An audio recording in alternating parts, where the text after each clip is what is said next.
and represents the people. Give them a round of applause.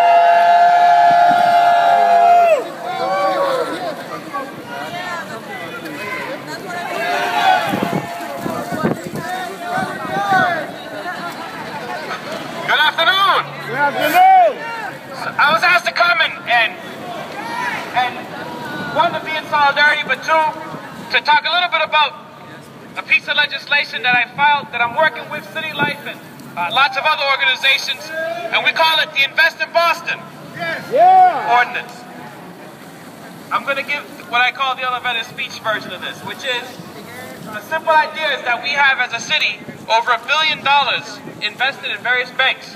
You know, we deposit our money like anyone else would deposit their money in a bank. And it's at about $1 billion right now, a little over. What we ask these banks is three, I think, important questions. Is the money safe? In the event of emergency, can we pull out significant capital? And what's the interest rate that we're getting back on that deposit?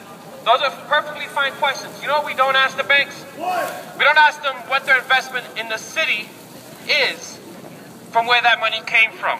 Right. So we don't ask them, how much are you lending to small businesses in the city? Right. We don't ask them, what's their foreclosure prevention plans? Right. We don't ask them, what's their plan to make sure that we have new homeowners in the city? Right. We don't ask them, are they refinancing these bad loans? Let's ask them. We don't ask them any of those questions, and we give them over $1 billion of money that comes from the Boston residents' taxpayers. And so the legislation I filed, Invest in Boston, how about this for common sense, says you ask those questions and then you give the money to the bank that is doing the most investing in the city. That seems to me like it's commonsensical.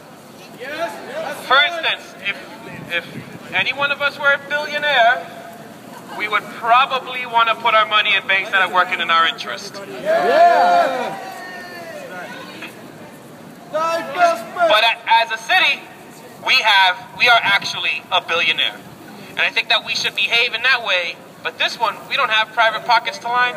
So now we could behave in a way that we could take care of the community where this come from, restore our small business districts, keep people in their homes, help new homeowners buy homes, take care of those bad loans out there, lend to development projects so that people can get back to work, make sure that that money works for the city from which it came from. That's what we're trying to do. I need your help. You could probably guess that one of the banks who has that money is Bank of America. So thank you for your time, and let me just close by saying I appreciate all of you. I appreciate what you're doing.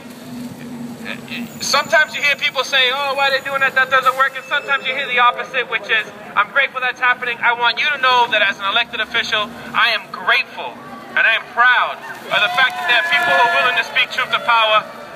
I know that she did that to show that she was underwater. As she was doing that, I was putting my earmuffs on. So she's a brave woman because it's cold out here.